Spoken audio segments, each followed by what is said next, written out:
Hello friends, இந்த வீடியோவில் பீன்ஸை வச்சு ஒரு சூப்பரான மசாலா ஃப்ரை எப்படி பண்ணுறதுன்னு பார்க்க போகிறோம்.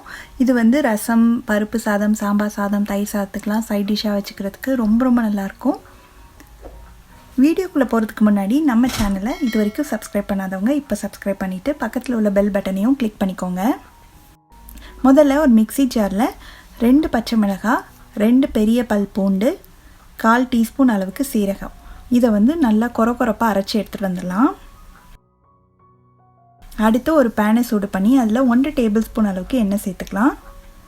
எண்ணெய் சூடானதுக்கு அப்புறமா 1 டீஸ்பூன் கடுகு உளுந்து இது நல்லா பொரிஞ்ச உடனே நம்ம மிக்சியில் கொரப்பாக அரைச்சி வச்சுருக்கோம் இல்லையா, அந்த இஞ்சி, பூண்டு, பச்சை மிளகாய், சீரகம் அதை சேர்த்துடலாம். சேர்த்து அது நல்லா அந்த எண்ணெயிலேயே வதக்கிக்கணும்.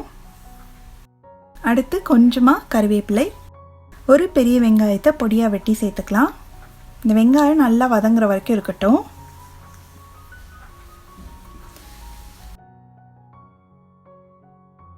அடுத்து ஒரு 1/4 டீஸ்பூன் அளவுக்கு மஞ்சள் தூள், 1/2 டீஸ்பூன் மிளகாய் தூள், 1/4 டீஸ்பூன் கொத்தமல்லி தூள். ஏற்கனவே நம்ம பச்சை மிளகாய் சேர்த்துக்கிறதுனால மிளகாய் தூளோட காரம் வந்து உங்களுக்கு எவ்வளோ வேணுமோ அந்த அளவுக்கு சேர்த்துக்கோங்க.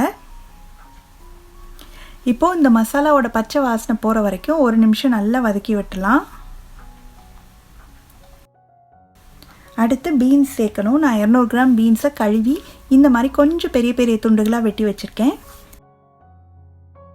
இப்போ இதை சேர்த்துட்டு இது நல்லா அந்த மசாலாவோடு சேர்ந்து இது நல்லா வதங்கணும். 2 நிமிஷம் நல்லா வதங்கினதுக்கு அப்புறமா பீன்ஸ் வேகிறதுக்காக ஒரு 1/4 கப் மட்டும் தண்ணி சேர்க்குறேன். நல்லா கலந்து விட்டுட்டு இதை மூடி வச்சு ஒரு 3 நிமிஷம் வேக வச்சுக்கலாம். இடையில மட்டும் அப்பப்போ திறந்து பார்த்து கிளறி விட்டுக்கோங்க.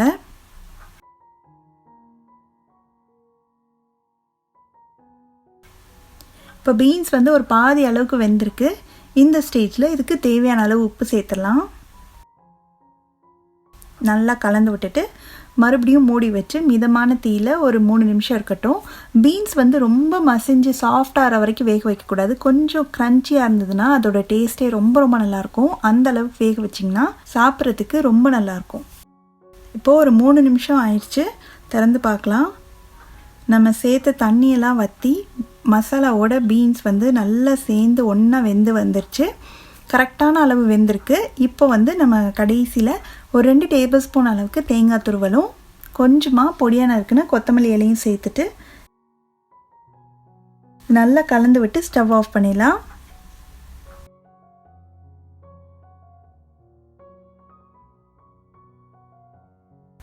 அவ்வளோதான். ரொம்ப சுவையான, ரொம்ப வித்தியாசமான டேஸ்ட்டில் இருக்கிற பீன்ஸ் மசாலா ஃப்ரை ரெடி ஆயிடுச்சு. நீங்களும் இந்த ரெசிபியை கண்டிப்பாக வீட்டில் ட்ரை பண்ணி பார்த்துட்டு எப்படி வந்ததுன்ற கமெண்ட்ஸை மறக்காமல் ஷேர் பண்ணுங்கள். தேங்க்ஸ் ஃபார் வாட்சிங்.